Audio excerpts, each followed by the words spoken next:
IMF وفد مارچ کے وسط تک پاکستان کا دورہ کرے گا۔ وفد قرض پروگرام کے تحت پہلے جائزے پر مذاکرات کرے گا۔ IMF نے گورننس کرپشن کے تشخیصی جائزے کے لیے پاکستان کے اقدامات کی تعریف کی اور تعاون کو آگے بڑھانے کے لیے امید کا اظہار کیا۔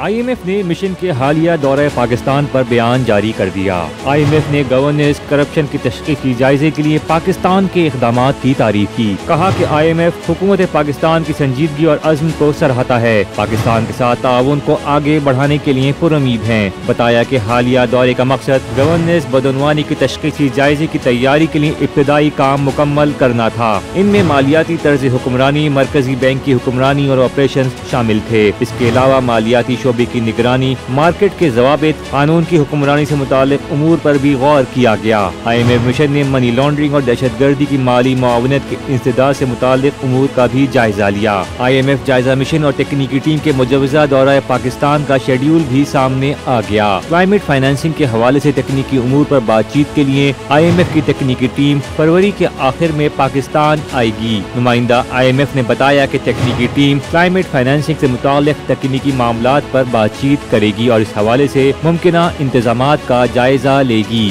IMF مشن قرض پروگرام کے تحت پہلے جائزہ مذاکرات اور کلائمیٹ فائنینسنگ سے متعلق بات چیت کے لیے مارچ کے اوائل سے مارچ کے وسط تک پاکستان کا دورہ کرے گا۔ دورے کے دوران IMF وفد قرض پروگرام کے تحت پہلے جائزے پر مذاکرات کرے گا۔ گزشتہ روز میڈیا سے گفتگو میں وزیر خزانہ کا کہنا تھا کہ IMF ٹیم کلائمیٹ فائنینسنگ پر بات چیت کے لیے 24 سے 28 فروری تک پاکستان آ رہی ہے۔ وزیر خزانہ نے کلائمیٹ فائنینسنگ کی مد میں IMF سے پاکستان کو $1 ارب ملنے کی توقع کا اظہار کیا تھا۔